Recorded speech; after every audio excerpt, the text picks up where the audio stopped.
Sou Vilma Cunha de Batismo, do Arte por Amor, escritora por ousadia. Não é de hoje que faço parte da Academia Araxense de Letras, com o maior orgulho, que tem hora que eu acho que nem cabe no peito.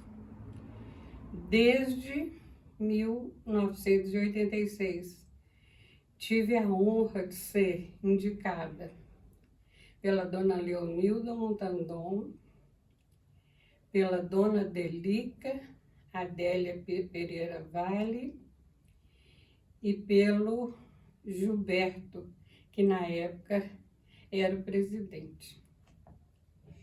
No dia da minha posse na academia, foi no Clube Araxá.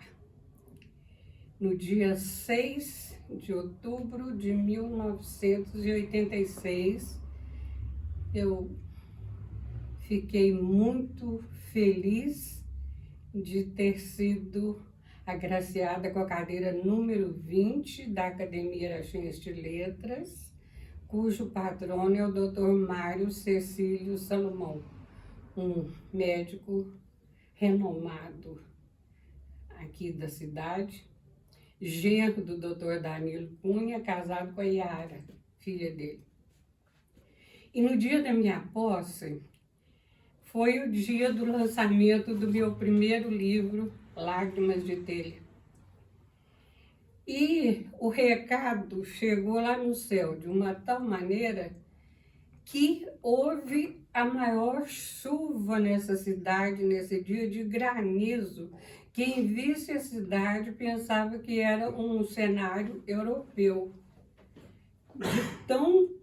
De tanto granizo, parecia que estava inteirinha coberta de neve. Mas graças a Deus, apesar disso, eu perguntava, vocês chegaram aqui, foi de canoa? Tinha vários acadêmicos, inclusive o senhor Antônio Alvarenga, a mulher dele, a dona Zilda, o Calmon Barreto, meus tão queridos confrades e confreiras. E público, incrivelmente, de mais de 150 pessoas, apesar do vendaval. E desde essa época, eu sempre me entreguei de corpo, alma e coração para a Academia Araxense de Letras.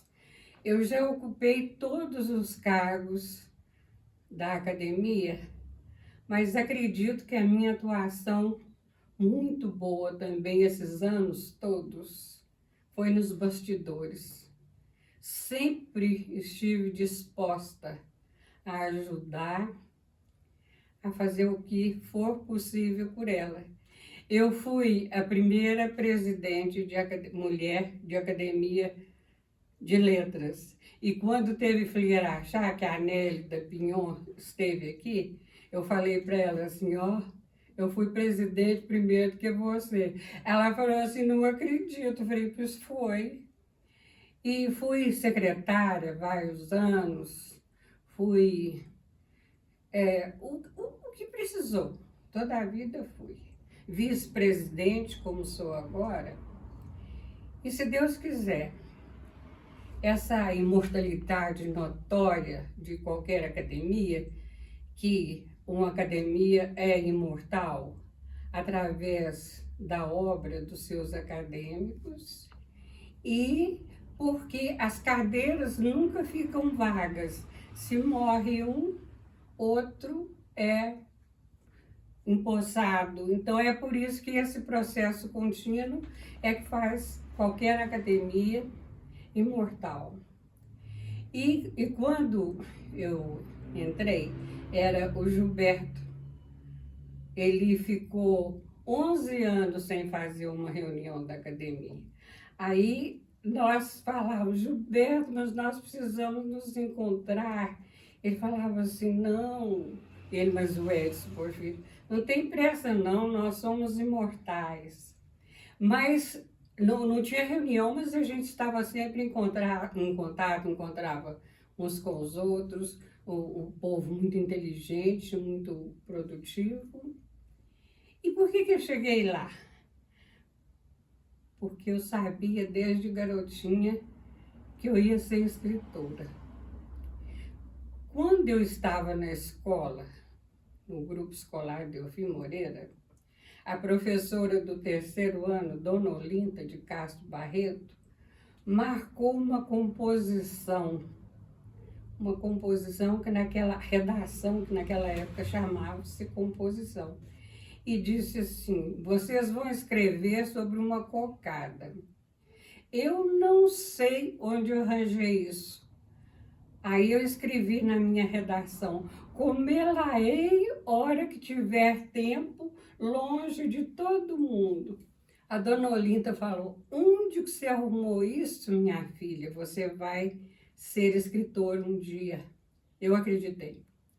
Depois fiz um curso primário brilhante, tirei o diploma com o total de pontos, ganhei uma bolsa para estudar no Colégio São Domingos, porque naquela época só estudava quem tinha dinheiro e quem pobre não estudava de jeito nenhum. Mas eu tive a glória de estudar lá, a filha de uma família numerosa, órfã muito cedo, tive na educação dominicana um apoio fora de série. Então, quando estava na oitava série, hoje oitavo ano, a professora era uma freira que chamava Irmã Antonieta. Eu quase morria de vontade da Irmã Antonieta elogiar minhas redações. Ela não dava a mínima, ela lia, a hora que chegava a mim, ela lia, parecia que estava lendo uma receita de bolo.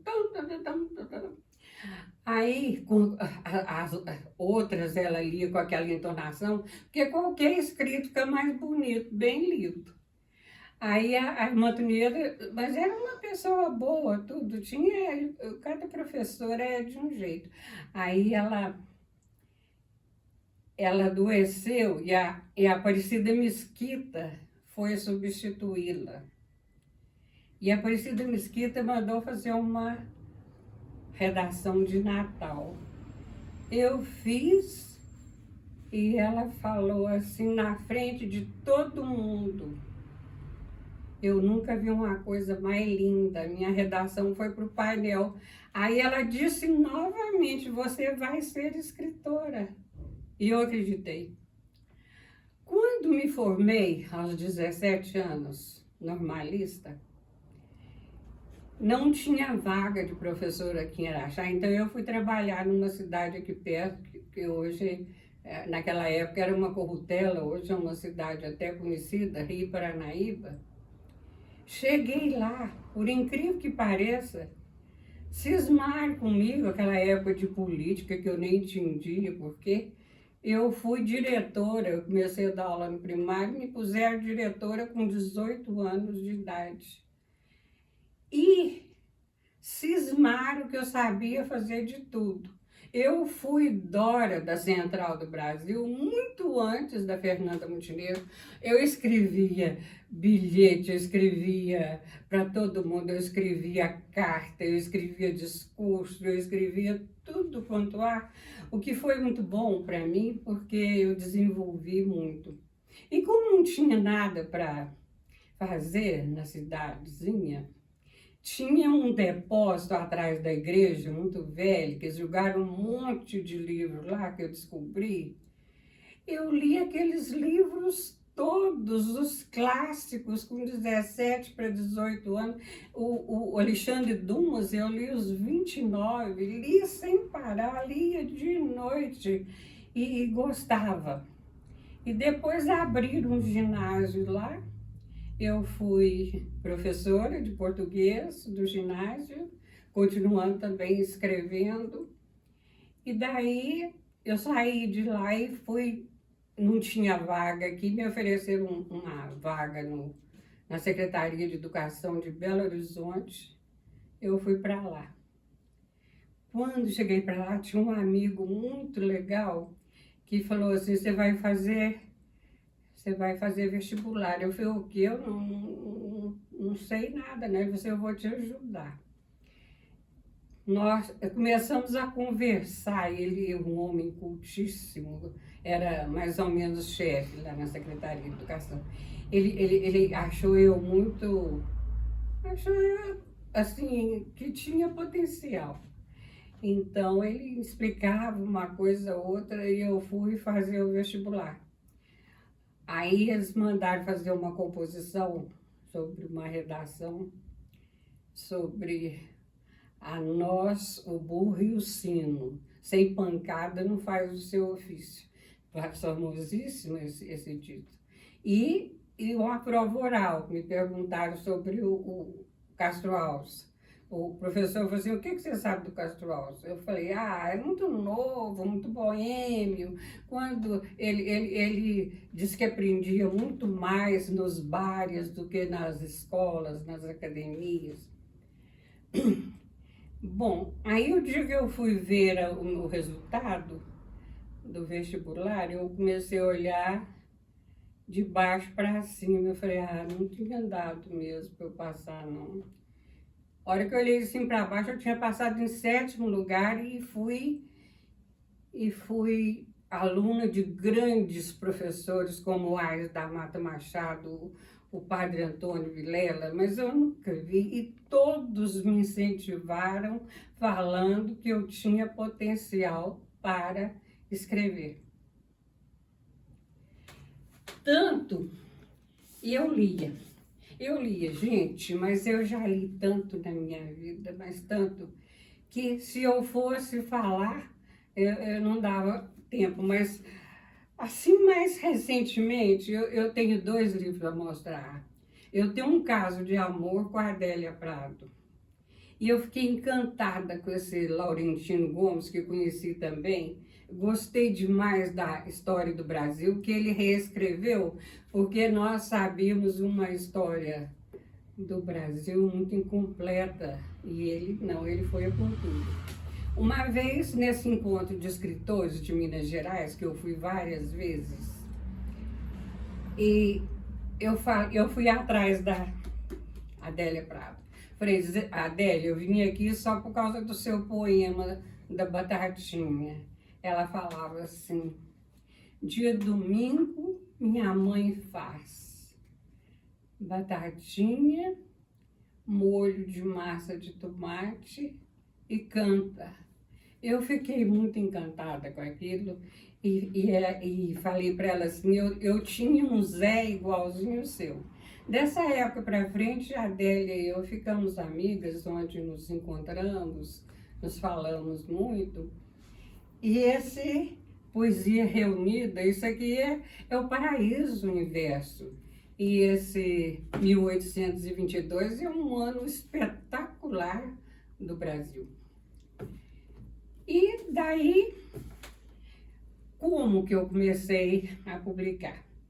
Quando eu trabalhei em Belo Horizonte, eu tive que voltar para Araxá, porque minhas irmãs estavam precisando de mim.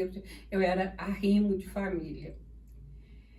Então, um dia, a Sofia Tanus falou para mim assim, você precisa de publicar as coisas, você escreve bem.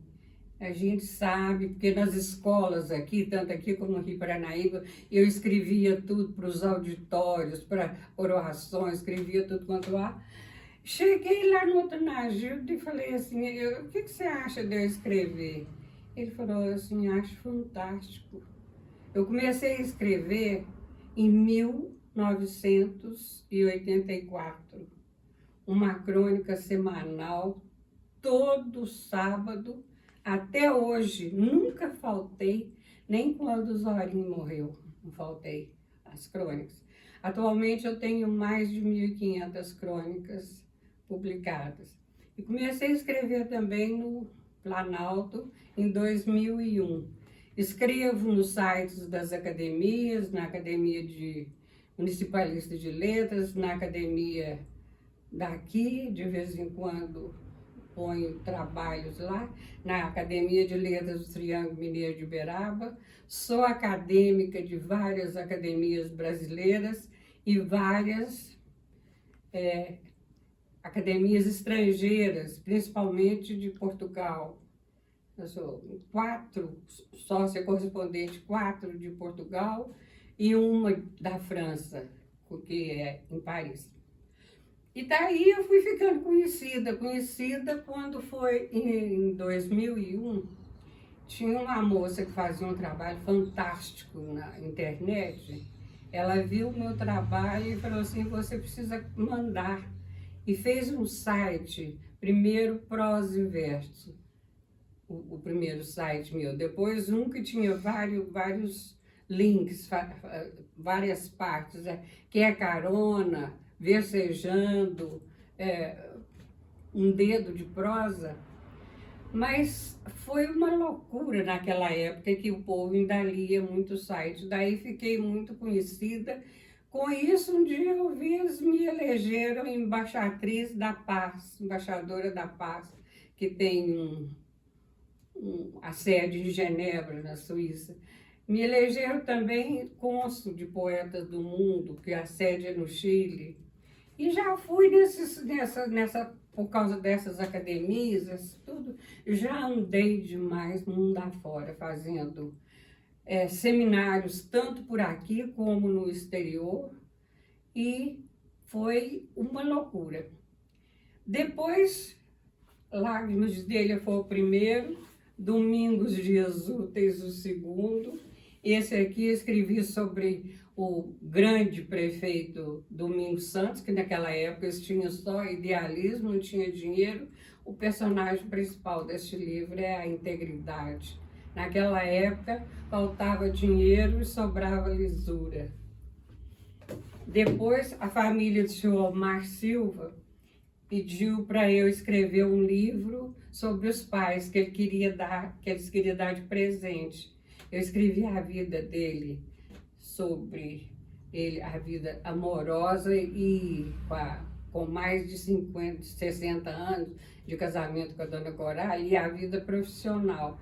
Ele ligava, falava para mim, foi a melhor coisa da minha vida. Eu já li 37 vezes, seu Márcio.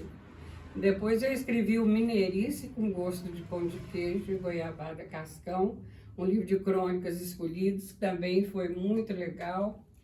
Escrevi o livro da minha vida, de aquecer invernos no coração, que eu não larguei nada para trás, porque todo mundo que me conhece sabe que eu perdi todos os afetos da minha vida, menos a fé e a esperança e a determinação. Depois surgiu esse movimento de Mariana, das Aldravias, que é um movimento literário mineiro, completamente mineiro, genuíno, não tem influência nenhuma de poesia, de país nenhum. E me descobriram também, e eu comecei a fazer parte desse grupo. E lá, todo ano sai um livro de Aldravias. O primeiro foi em 2013. Já tem aqui até de 2020, esse ano vai sair de 2021. E com isso eu fiz o meu livro de Aldravias, chama Aquarela de Aldravias, que foi muito paparicado também. O povo, acho que caiu no coração do povo. E agora, esse último, Quintas e Contos. Quintas e Contos é outra forma poética que nasceu também no movimento literário. A Aldravia é um poeminha de 6 palavras e a quinta é um poema de 5 versos que o segundo forma com o quinto, o segundo verso rima com o quinto e é bivocabulário, o último verso uma palavra só. Muito interessante. E eu resolvi fazer um livro geminado. Metade é quinta, a metade é conto. E publiquei o ano passado. Agora, esse ano, eu vou ter a honra de entregar para uma entidade cultural, não sei se é a biblioteca ou a academia mesmo, todas as minhas crônicas do Correio de Araxá que estão sendo trabalhadas por uma arquivista, que é tanto digital como do outro jeito.